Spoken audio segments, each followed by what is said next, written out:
வந்திருக்க டாபிக் என்னன்னா, டெய்லி நம்ம பேசக்கூடிய வார்த்தைகளை எப்படி ஹிந்தில பேசலாம் அப்படின்ற விஷயம் தான் நான் உங்களுக்கு எடுத்துட்டு வந்திருக்கேன். கண்டிப்பா இந்த சென்டென்ஸ் எல்லாம் யூஸ் பண்ணி பேசுங்க. ஏன்னா 52வது நாள் இன்னைக்கு அதாவது நம்ம 52வது நாளான இன்னைக்கு கத்துக்க போற பாடம் என்ன அப்படின்னு பாத்தீங்கன்னா, முக்கியமா சின்ன சின்ன ஹிந்தி சென்டென்ஸ் நம்ம டெய்லி யூஸ் பண்ணக்கூடிய சென்டென்ஸ் எப்படி பேசலாம் அப்படின்றது தான் இன்னைக்கு நான் எடுத்துட்டு வந்திருக்கேன். இதுவரைக்கும் நான் சொல்லி கொடுக்காத வார்த்தைகளா இருக்கிறதுனால கண்டிப்பா உங்களுக்கு பேசுறதுல இன்னும் உங்களுக்கு பெட்டர் எக்ஸ்பீரியன்ஸ் அண்ட் அதோட இல்லாம பெட்டர் கான்ஃபிடென்ட்டா உங்களுக்கு கிடைக்கக்கூடிய சென்டென்ஸ் நான் உங்களுக்காக எடுத்துட்டு வந்திருக்கேன். கண்டிப்பா போன வீடியோல நம்ம நிறைய சுச்சுவேஷன் சம்பந்தப்பட்ட வீடியோஸ் எல்லாத்தையும் பார்த்தோம். ஃபுட் பத்தி பார்த்தோம், டைமை பத்தி பார்த்தோம், அதே மாதிரி நம்மளோட ரிலேஷன்ஸ் பத்தி பார்த்தோம். இது மாதிரி நிறைய விஷயங்களை நம்ம பார்த்து அது மூலமா நம்ம கத்துக்கிட்ட விஷயங்கள் ஒண்ணு இல்ல, நிறைய விஷயங்கள் நம்ம கத்துக்கிட்டோம். அதே போலதான் இன்னைக்கு உங்களுக்கு குறைஞ்சது ஒரு 10 சென்டென்ஸ் நம்ம டெய்லி பேசக்கூடிய சென்டென்ஸ் நம்ம பேச ஆரம்பிக்கிறதுக்கு உங்களுக்கு கான்பிடென்டா இருக்கு, எனக்கு ஹிந்தி தெரியும் அப்படின்றத தெரிஞ்சுக்கிறதுக்காக உங்களுக்கு எடுத்துட்டு வந்திருக்கேன். இன்னொரு முக்கியமான விஷயம், உங்களுக்கு ஹிந்தி பேசவே வரல அப்படின்னாலும் இட்ஸ் ஓகே. இன்னும் பொறுமையா நமக்கு நிறைய டைம் இருக்கு, நம்ம நிறைய பார்க்கலாம். ஆனா எதிர்த்தாப்புல பேசக்கூடிய மனிதர்கள் என்ன பேசுறாங்க அப்படின்ற விஷயத்த உங்களுக்கு தெளிவா புரியணுமா? அப்ப கண்டிப்பா வீடியோவை ஸ்கிப் பண்ணாம பாருங்க. முக்கியமா பண்ண வேண்டிய முக்கியமான விஷயம் என்ன தெரியுமா? வீடியோவை எந்த காரணத்து கொண்டும் ஸ்கிப் பண்ணி பார்க்காதீங்க. முக்கியமா நான் ஒவ்வொரு நாளைக்கும் ஒவ்வொரு வீடியோ ஆரம்பிக்கிறதுக்கு முன்னாடி நான் இந்த விஷயத்த உங்களுக்கு ரிமைண்ட் பண்ற விஷயம் என்னன்னா, ஏனோ தானம் வீடியோ பாத்தீங்கன்னா உங்களுக்கு அதோட ரிசல்ட் ஏனோ தானம் தான் இருக்கும். நீங்க சீரியஸா ஒரு வீடியோ பாத்தீங்கன்னா கண்டிப்பா அதுல இருந்து கத்துக்க போற விஷயங்கள் நிறைய இருக்கும். அதனால எப்பயுமே வீடியோ பார்க்கும்போது ரொம்ப இன்ட்ரெஸ்டா ஜாலியா ஃபன்னா பாருங்க. எப்பயும் என்னோட எனர்ஜி எந்த இடத்துலயும் எங்கேயும் ட்ராப் அவுட் ஆகல. அதே போல கத்துக்கிற என்னோட ஸ்டூடெண்டான என்னோட வியூவர்ஸ் சப்ஸ்கிரைபர்ஸ் நீங்க கொஞ்சம் கூட சோர்வு அடையாதீங்க. எந்த காரணத்து கொண்டும் நம்ம எடுத்த முயற்சியில நம்ம முன்னேறி போறதுக்கான எல்லா வழியும் நான் உங்களுக்கு பண்ணித்தர ரெடியா இருக்கேன். அதே போல ஆன்லைன் கிளாஸ் வேணும்னா தாராளமா ஆன்லைன் கிளாஸ்க்கு என்னை காண்டாக்ட் பண்ணுங்க. அதே போல முக்கியமா எல்லாருக்கும் நான் கெஞ்சி கேட்டுக்கிற முக்கியமான விஷயம் என்னன்னா, யாராவது சப்ஸ்கிரைப் பண்ணாம பார்த்திருந்தீங்கன்னா அவங்க யாரா இருந்தாலும் சப்ஸ்கிரைப் பண்ணிட்டு வீடியோ பாருங்க. ஏன் நான் சப்ஸ்கிரைப் பண்ண சொல்றேன்னா, நான் போடுற வீடியோஸ் ஒரு சில நேரத்துல உங்களுக்கு நோட்டிபிகேஷன் வராம போறதுக்கு காரணம் என்னன்னா, நீங்க இன்னும் என் சேனல்ல சப்ஸ்கிரைப் பண்ணல. அதனால எல்லாரும் சப்ஸ்கிரைப் பண்ணிட்டு பாருங்க. என்னோட வாட்ச் வியூவர்ஸ்ல நான் போய் பார்த்தேன்னா பாதி பேர் சப்ஸ்கிரைப் பண்ணாம தான் இன்னும் வீடியோ பார்த்துட்டு இருக்கீங்க. அதனால தயவு செய்து சப்ஸ்கிரைப் பண்ணிட்டு பாருங்க. எதுக்கு நான் சப்ஸ்கிரைப் பண்ணி என்ன பண்ண போறேன் அப்படின்னா, நீங்க பண்ண போறதுனால எனக்கு என்ன பெனிஃபிட் அப்படின்னு கேட்டீங்கன்னா, எனக்கும் ஒன்றும் பெரிய பெனிஃபிட் கிடையாது. ஆனா பெனிஃபிட் உங்களுக்கு தான் அதிகம். எதனால அதிகம்? உங்களை போல ஹிந்தி கத்துக்கணும்னு ஆர்வம் இருக்க 4 ஏழை குழந்தைங்களுக்கு கண்டிப்பா என்னோட வீடியோ போய் சேர்ந்து அவங்க படிச்சு அவங்களோட லைஃப்ல ஏதோ ஒரு இடத்துல பயனுள்ளதா அமையணும் அப்படின்றதுக்கு ஒரு நல்ல நோக்கத்தோட நான் போடுற வீடியோவை எனக்கு நீங்க சப்போர்ட் பண்ணுவீங்கன்னு நினைக்கிறேன். அதே போல உங்களோட ஃப்ரெண்ட்ஸ் அண்ட் ஃபேமிலி மெம்பர்ஸ்க்கு சப்போர்ட் பண்ணிடுங்க. டெய்லியும் ஒரு நேஷனல் அந்தம் மாதிரி எப்படி ஒரு ப்ரேயர் முடிஞ்சோடனே நம்ம நேஷனல் அந்தம் முடிச்சுட்டு நம்ம ஒரு ப்ரேயர் முடிக்கிறோமோ, அதே மாதிரி ஒரு வீடியோ ஸ்டார்ட் பண்றதுக்கு முன்னாடி நான் ஒவ்வொருத்தர்கிட்டையும் 2 நிமிஷம் நான் சப்ஸ்கிரைப் பண்ணிக்கோங்கன்னு பேசுறதுக்கு ரீசன் என்னன்னா, என்னோட சப்ஸ்கிரைப் எந்த வகையிலையும் உங்களுக்கு என்னோட நோட்டிபிகேஷன் மிஸ் ஆகாம என்னோட வீடியோ டெய்லியும் உங்களுக்கு கிடைக்கணும் அப்படின்றதாலதான். இன்னைக்கு நம்ம கத்துக்க போற ஃபர்ஸ்ட் சென்டென்ஸ் என்னன்னு பாத்தீங்கன்னா, ஐ டோன்ட் அண்டர்ஸ்டாண்ட், எனக்கு புரியல. இப்போ நான் பேசின விஷயம், நான் சொல்லி கொடுத்த விஷயம் எனக்கு புரியல அப்படின்றத முதல்ல எப்படி ஹிந்தில கேட்கணும் அப்படின்னு தான் நம்ம கத்துக்க போறோம். அது எப்படி கேட்கணும்? எனக்கு புரியல அப்படின்ற விஷயத்த ஹிந்தில எப்படி கேட்கணும்? முझे समझ नहीं आया, मुझे समझ नहीं आया. मुझे समझ आया அப்படின்னா எனக்கு புரியுது, मुझे समझ नहीं आयाனா எனக்கு புரியல. 2 விஷயம். First negative. समझ में नहीं आया அப்படின்னா எனக்கு புரியல, समझ आया அப்படின்னா எனக்கு புரியுது, मुझे समझ गया அப்படின்னா எனக்கு புரிஞ்சிருக்கு அப்படின்னு அர்த்தம். முझेனா எனக்குன்றதுக்கு ஹிந்தில என்ன யூஸ் பண்ணணும்? முझे அப்படின்னு யூஸ் பண்ணணும். சமஜ்னா சம்ஜா அப்படின்னு இது ஒரு படத்துல கூட வந்து ரஜினிகாந்த் அந்த காலா படத்துல கூட கேட்பாங்க, சம்ஜா அப்படின்னு கேட்பாங்க. அது என்ன சம்ஜானா புரிஞ்சதா உனக்கு அப்படின்னு அர்த்தம். புரிஞ்சதா அப்படின்னு அர்த்தம். சம்ஜானா புரிஞ்சதா அப்படின்னு அர்த்தம். சமஜ் நை ஆயானா எனக்கு புரியல அப்படின்னு அர்த்தம். சமஜ் கயா அப்படின்னா எனக்கு புரிஞ்சிருக்கு. சமஜ் நை ஆயானா எனக்கு புரியல அப்படின்னு அர்த்தம். ஐ டோன்ட் அண்டர்ஸ்டாண்ட் அது எப்படி சொல்லணும்? முஜே சமஜ் நை ஆயா அப்படின்னு சொல்லணும். அடுத்தது மெதுவா பேசுங்க அது எப்படி ஹிந்தில சொல்லலாம் அப்படின்னு பாத்தீங்கன்னா கிருப்பையா. கிருப்பையானா அதாவது கொஞ்சம் தயவு செய்து கொஞ்சம் மெதுவா பேசுங்களேன் அப்படின்றத ஹிந்தில எப்படி சொல்லணும்? கிருப்பையா தீமே கதி சே போல்னே. தீமே கதி சே போலேன்னா நீங்க கொஞ்சம் பொறுமையா பேசுங்க. இதை இன்னொரு விதமா எப்படி சொல்லலாம்னு பாத்தீங்கன்னா தீமே பாத் கரோ அப்படின்னா பொறுமையா பேசு. தீரே சே போலோ அப்படின்னா பொறுமையா பேசு. 3 விதமா பார்க்கலாம். இங்க என்ன கொடுத்திருக்கு? கிருப்பையா தீமி கீதே சே போலோ. போலோனா பொறுமையா சொல்லு அப்படின்னு அர்த்தம். बात करो அப்படினா धीमे बात करो. धीरे बात करो, धीमे बात करो இதுக்கு எல்லாத்துக்கும் ஒரே ஒரு மீனிங் என்னன்னா பொறுமையா மெதுவா. Speak slowly. ஸ்பீக் ஸ்லோலி அதாவது பொறுமையா பேசுங்க. நான் என்னைக்குமே உங்களுக்கு டீடைலா நான் ஒவ்வொரு சென்டென்ஸ் நான் வந்து இப்படி கூட சொல்லிட்டு போலாம். ப்ளீஸ் ஸ்பீக் ஸ்லோலி அது எப்படி ஹிந்தில சொல்றோம்? கிருபையா धीमे गति से बोलना. என்ன புரிஞ்சதா? புரியல? அதுதான் பொறுமையா சொல்றதுக்கு எப்படி சொல்லணும்? மெதுவாக பேசுங்கள். கிருபையா धीमे गति से बोले அப்படினா பொறுமையா பேசுங்க. இது 2 விதமா இன்னொரு விதத்துல என்ன சொல்லலாம்? धीमे बात करो பொறுமையா பேசுங்க. धीमे बोलो பொறுமையா சொல்லுங்க. धीमे बात करो பொறுமையா சொல்லுங்க. धीमे बोलो பொறுமையா சொல்லுங்க. 2 விதம் பார்த்தோம். இதுல धीरे बात करो அப்படினா கொஞ்சமா பேசு. धीरे बात करोனா கொஞ்சம் கம்மியா பேசு அப்படின்னு அர்த்தம். கம்மி பாத் கரோ அப்படின்னா கம்மியா பேசு அப்படின்னு அர்த்தம். அதாவது சுச்சுவேஷன் தகுந்த மாதிரி பெரியவங்க கிட்ட பேசும்போது எப்படி பேசணும், சின்னவங்க கிட்ட பேசும்போது எப்படி பேசணும், அந்த டிஃபரன்ஸ் தெரிஞ்சுக்கிட்டீங்கன்னா உங்களுக்கு பேசுறது ஈஸியா இருக்கும். எப்பயுமே பெரியவங்க கிட்ட பேசும்போது மரியாதையா பேசுறதுக்கு ஜி யூஸ் பண்ணி பேசுங்க. அதே மாதிரி கிருப்பையா யூஸ் பண்ணி பேசுங்க. கிருப்பையானா தயவு செய்து அப்படின்னு அர்த்தம். கிருப்பையானா தயவு செய்து. கிருப்பையா ஸ்பீக் ஸ்லோலி அப்படின்னா கிருப்பையா धीमे गति से बोले அப்படின்னா பொறுமையாக சொல்லுங்கள் அப்படின்னு அர்த்தம். அடுத்தது என்ன அப்படின்னு பாத்தீங்கன்னா பொறுமையா பேசுங்க அப்படின்றதுக்கு நம்ம என்ன பார்த்தோம்? धीमे बोलो. அதே போலதான் இப்ப என்ன பார்க்க போறோம்?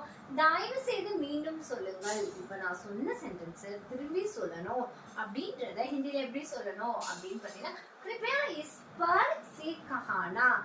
கிருப்பையா इस फिर से कहाना. फिर से ना திரும்பி சொல்லுங்க அப்படின்னு அர்த்தம். फिर से कहाना அப்படின்னா சொல்லுங்க.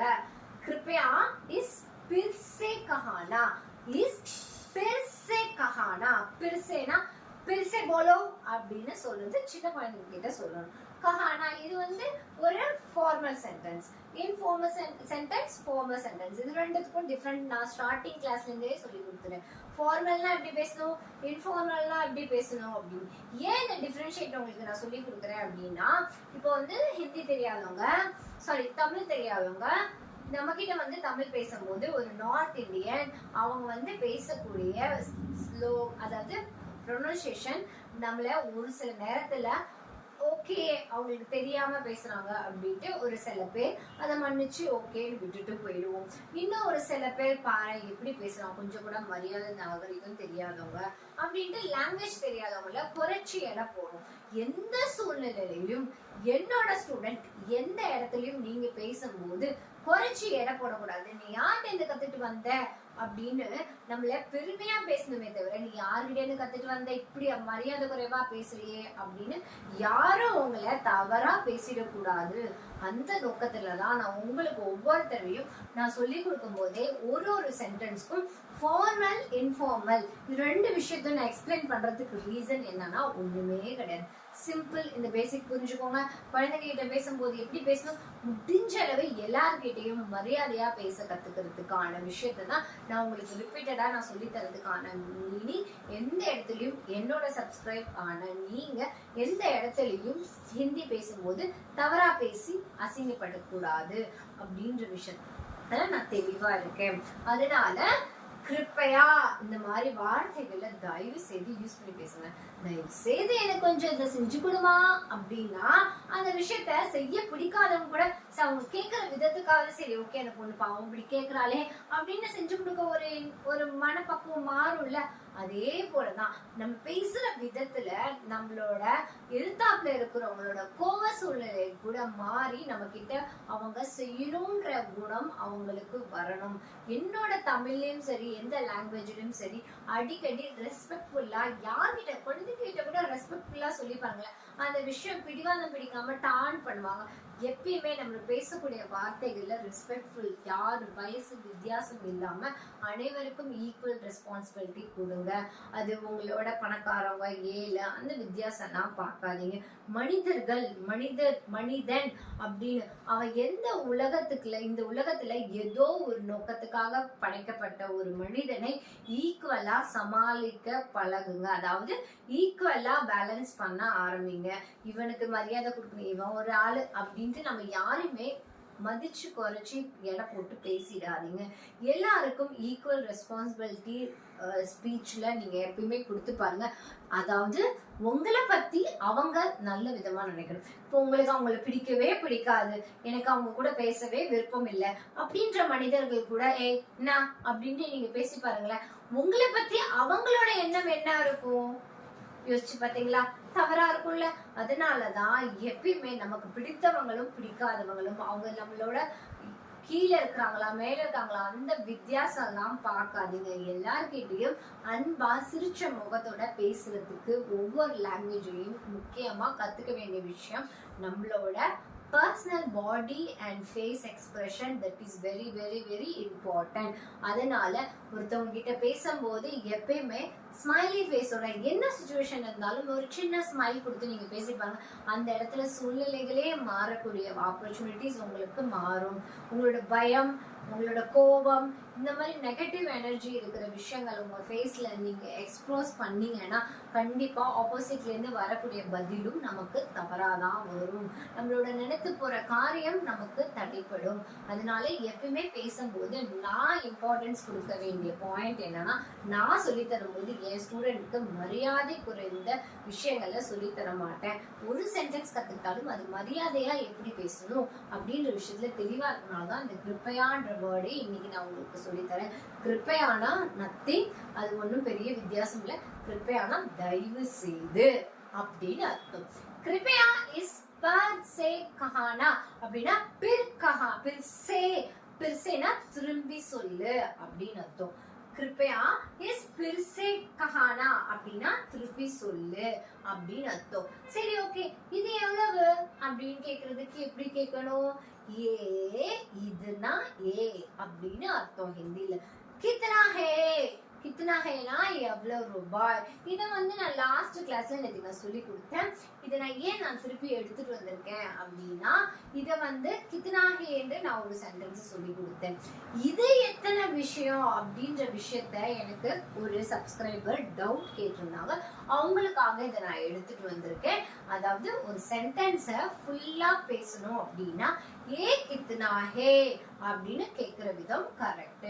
ஏ கித்தனா ஹே, கித்தனா ஹேனா எவ்வளவு அப்படின்னு கேட்கறதுக்கு அர்த்தம். இது மிகவும் விலை உயர்ந்தது. சரி, நான் நேத்திக்கு சொல்லி கொடுத்ததுல சஸ்தா அப்படின்ற ஒரு வார்த்தை நான் சொல்லி கொடுத்தேன். சஸ்தானா என்னது? கம்மியான விலைக்கு. இந்த ரிமோட் சஸ்தாமே மில்லா முஜே அப்படின்னா எனக்கு கொஞ்சம் விலை கம்மியான விலையில கிடைச்சது. சஸ்தானா என்ன? மார்க்கெட்ல விற்கக்கூடிய மார்க்கெட் பிரைஸை விட நமக்கு கம்மியா கிடைச்சிச்சுன்னா சஸ்தா அப்படின்னு அர்த்தம். சஸ்தானா விலை குறைஞ்சி, எனக்கு விலை சஸ்தாமே முஜதேதோ அப்படின்னு நான் சொல்லி கொடுத்தேன். அப்படின்னா எனக்கு விலை குறைச்சி சொல்லி கொடுங்க அப்படின்னு அர்த்தம். சரி, விலை அதிகமா இருக்கு, அது எப்படி நீங்க ஹிந்தில பேசலாம் அப்படின்னு தான் பார்க்க போறோம். இது மிகவும் விலை உயர்ந்தது.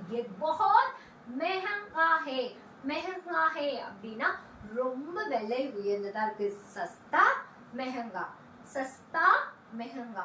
மெஹங்கானா விலை அதிகமா இருக்கு, சஸ்தானா விலை குறைவா இருக்கு. மெஹங்கா அப்படின்னா விலை அதிகம், சஸ்தா அப்படின்னா விலை குறைவு.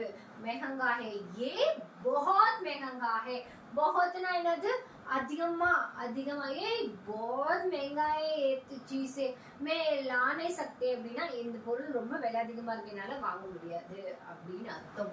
Where is your house located? உங்க வீடு எங்க உள்ளது அப்படின்ற ஒரு விஷயம் நம்ம கேட்கணும். அப்படின்னா அது எப்படி ஹிந்தில கேட்கணும்?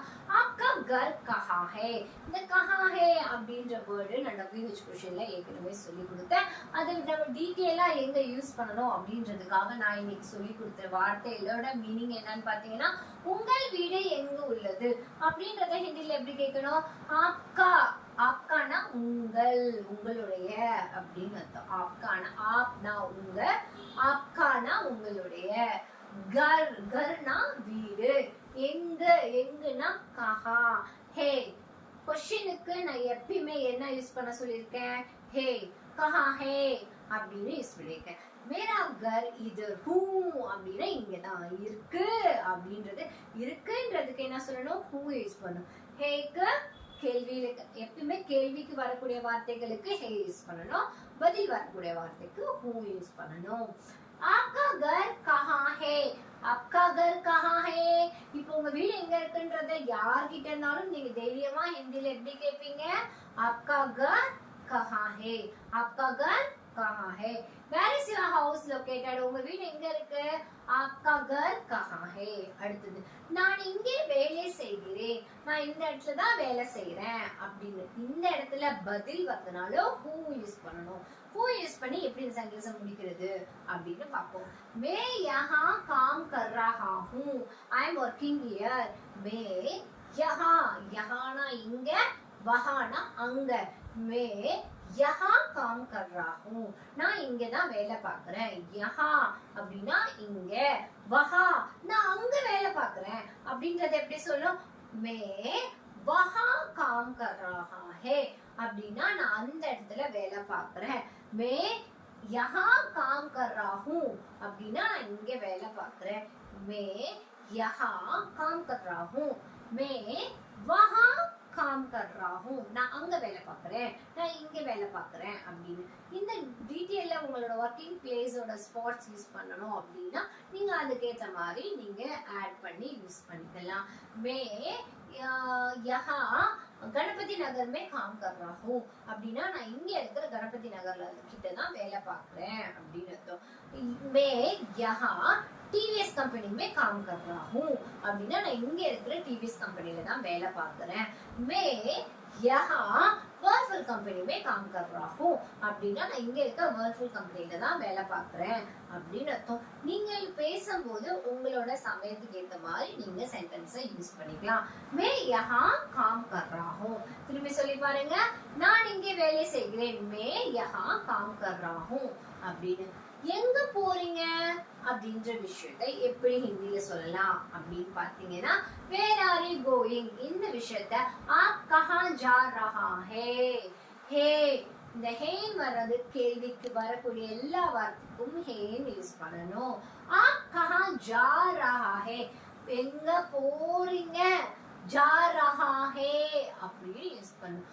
आप कहाँ कहाना எங்க, திருப்பி சொல்லி கொடுக்குறேன். எங்க எங்கு அப்படின்னு வர இடத்துக்கு என்ன யூஸ் பண்ணணும்?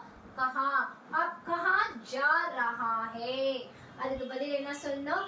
मैं वहाँ जा रहा हूँ. मैं वहाँ जा रहा हूँ நான் அங்க போறேன்.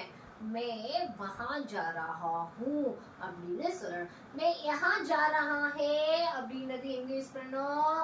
है கேள்விக்கு யூஸ் பண்ணணும். हूँ எங்க யூஸ் பண்ணணும்? பதிலுக்கு யூஸ் பண்ணணும். मैं यहाँ काम कर रहा है. आप कहाँ जा रहे हैं सेंटेंस में कंफ्यूज பண்ணிக்காதீங்க. आप कहाँ जा रहे हैं நீங்க எங்க போறீங்க, நீங்க இந்த இடத்துல ஆப் அப்ப மரியாதைக்குரிய வார்த்தை நீங்க. நீ எங்க போற அப்படின்றது உங்க குழந்தைங்களையோ இல்ல உங்களை சுத்தி இருக்கிற நண்பரையோ நீங்க கேட்கும்போது என்னடா நேத்து வரைக்கும் நீ வா போன்னு பேசிட்டு இருந்தவனா இப்ப நீ பேசுறாளே அப்படின்னு தானே நீங்க அப்படின்னு பேசினாலும் ஒரு கேள்விக்குறியான விஷயங்கள்லாம் இருக்கும். அதனாலதான் நான் உங்களுக்கு இப்ப சொல்லிடுறேன். आप कहाँ जा रहा है. आप கஹா ஜா ரஹா ஹே. இவ்வளவுதான் வித்தியாசம். இந்த மாதிரி சென்டென்ஸை நீங்க ரிப்பீட் பண்ணி பேசும்போது உங்களுக்கு யூஸ்ஃபுல்லா இருக்கும். உங்களுக்கு தேவையானவை என்ன, உங்களுக்கு தேவையானவை என்ன அப்படின்றத வாட் டு யூ நீட், உங்களுக்கு என்ன வேணும், வாட் யூ நீட், உங்களுக்கு தேவையானவை என்ன அப்படின்றத ஹிந்தில எப்படி சொல்லணும் அதை பார்ப்போமா. आपको क्या चाहिए சொல்லி கொடுத்து நான் நேத்திக்கு சென்டென்ஸ் சாயேனா எனக்கு வேணும் அப்படின்னு அர்த்தம். क्या चाहिए அப்படின்னா என்ன வேணும் உங்களுக்கு. இப்ப யாராவது ஒருத்தர் உங்க வீட்டுக்கு வந்திருக்காங்கன்னா हाँ नमस्ते आपको क्या चाहिए அப்படின்னு நம்ம கேட்போம்ல. அதாவது நமஸ்தே क्या चाहिएனா உங்களுக்கு என்ன வேணும் அப்படின்னு அர்த்தம். क्या चाहिएனா என்ன வேணும் அப்படின்னு அர்த்தம். நான் இனி வருகிறேன் அப்படின்றதுக்கு I am coming now, நான் வந்துட்டே இருக்கிறேன் அப்படின்றத ஹிந்தில எப்படி சொல்லணும் அது தெரிஞ்சுக்குமா. मैं अभी आ रहा हूँ, பதில் ஹூ வரது காரணம் என்ன, நம்ம கேள்வி கேட்கலாம் பதில் கேட்கிறோம். मैं अभी आ रहा हूँ, आ रहा हूँ, मैं अभी आ रहा हूँ, நான் வந்துட்டே இருக்கேன் அப்படின்றது. யாராவது போன் பேசிட்டு இருக்காங்க, அம்மா எங்கம்மா இருக்க இன்னும் வந்து சேரலையா அப்படின்னா ஹா நான் வந்துட்டே இருக்கேன் அப்படின்றத ஹிந்தில எப்படி சொன்னோம். मैं आ रहा हूँ, रुको रुको रुको मैं आ रहा हूँ, 5 मिनट में मैं पहुंचता हूँ அப்படின்னா நான் 5 நிமிஷத்துல வந்துருவேன் அப்படின்னு அர்த்தம். போச்சுட்டானா வந்து சேர்ந்துருவேன் அப்படின்னு அர்த்தம். இப்போ आप कहाँ है, मैं अभी आ रहा हूँ, आप कहाँ है, मैं अभी आ रहा हूँ, நான் வந்துட்டே இருக்கேன், I am coming on the way அப்படின்றத எப்படி சொல்லணும். मैं आ रहा हूँ, मैं अभी आ रहा हूँ. அந்த மாதிரி சென்டென்ஸ் எல்லாம் நம்ம வரும்போது பேசும்போது நம்ம தயவு செய்து பேசி பாருங்க, பேசி பழகுங்க. அதே போல உங்களுக்கு வரக்கூடிய வார்த்தைகள்ல பேசக்கூடிய வார்த்தைகள்ல உங்களுக்கு ஏதாவது டவுட்ஸ் இருந்துச்சுன்னா தாராளமா இதுதான் என்னோட நம்பர் 9500116572 அப்படின்ற நம்பருக்கு நீங்க காண்டாக்ட் பண்ணி உங்களோட டவுட்ஸ் நீங்க என்னைக்கு வேணாலும் எப்ப வேணாலும் நீங்க கேட்டு தெரிஞ்சுக்கலாம். ஹிந்தி பேசணும், ஏன் ஹிந்தி பேசணும்னு நினைக்கிறீங்க. நான் வந்து இந்த கேள்வியை உங்ககிட்ட இது வரைக்கும் நான் கேட்டதே இல்லை. இன்னைக்கு வீடியோ முடியற போறதுக்கு முன்னாடி நான் உங்ககிட்ட ஒரு சின்ன கேள்வி கேட்கிறேன். எதனால ஹிந்தி கத்துக்க விரும்புறீங்க என்கிட்ட அப்படின்னு. ஒண்ணு உங்களுக்கு ஒர்க்கிங் ப்ரெஷர், ஒர்க்கிங் விஷயத்துக்காக, டிராவலுக்காக, இல்ல எனக்கு ஆம்பிஷனா ஹிந்தி கத்துக்கணும்னு ஆசை, இல்ல என்னோட ஃப்ரெண்ட்ஸ் கிட்ட பேசுறதுக்காக ஹிந்தி கத்துக்கணும்னு ஆசை, என்னோட கேர்ள் ஃப்ரெண்ட்ஸுக்கு பேசுறதுக்காக ஹிந்தி கத்துக்கணும்னு ஆசை, இல்ல லாங்குவேஜ் ஸ்கில்ல க்ரோ பண்றதுக்காக ஹிந்தி கத்துக்கணும்னு ஆசை. எது வேணாலும் இருக்கட்டும். உங்களோட கேள்வி இன்னைக்கு நான் கேட்கறக்கூடிய கேள்வி என்னன்னா, आप क्यों हिंदी सीखने के लिए आपको क्यों चाहिए, क्या क्या हिंदी पढ़ाई करने के वजह से आपको क्या मिलता है அப்படின்ற கேள்வியை நான் கேள்வி கேட்டிருக்கேன். நீங்க அதுக்கு பதில ஹிந்திலயும் எனக்கு சொல்லலாம், இங்கிலீஷ்லயும் சொல்லலாம், லாங்குவேஜ் எந்த லாங்குவேஜ்ல பேசினாலும் ஐ டோன்ட் கேர். நீங்க எதுல பேசினாலும் எனக்கு சந்தோஷம் தான். கீழே இருக்க கமெண்ட் செக்ஷன்ல எனக்கு எதனால நீங்க ஹிந்தி என்கிட்ட கத்துக்கிறீங்க, என்கிட்ட ஹிந்தி கத்துக்கிறதுனால உங்களுக்கு எந்த அளவுக்கு பெனிஃபிட் உங்க லைஃப்ல சேஞ்சஸ் வந்திருக்கு அப்படின்ற விஷயத்த கீழே இருக்க கமெண்ட் செக்ஷன்ல கமெண்ட் பண்ணுங்க. கண்டிப்பா உங்களோட கமெண்ட் செக்ஷன்ல பாக்குறதுக்கு நான் ஆவலா வெயிட் பண்ணிட்டு இருக்கேன். இன்னைக்கு பார்த்த சென்டென்ஸ் எல்லாமே டெய்லி பேசக்கூடிய சென்டென்ஸ். உங்களோட ஃப்ரெண்ட்ஸ் அண்ட் ஃபேமிலி மெம்பர்ஸ் கிட்ட யார்கிட்ட பேசினாலும் நீங்க கொஞ்சம் உங்களோட சர்க்கிள், அதாவது க்ளோஸ் சர்க்கிள் கிட்ட நீங்க பேச ஸ்டார்ட் பண்ணுங்க. எப்பயுமே நம்ம ஒரு விஷயத்த பேச ஸ்டார்ட் பண்ணதான் நமக்கு அதோட பெனிஃபிட் ஈஸியா வந்து சேரும். எந்த ஒரு விஷயத்தையும் நம்ம டெய்லியும் வீடியோ பார்க்கணுமா மேம் அப்படின்னு கேட்டீங்கன்னா டோன்ட் வரி, வீடியோ பாருங்க.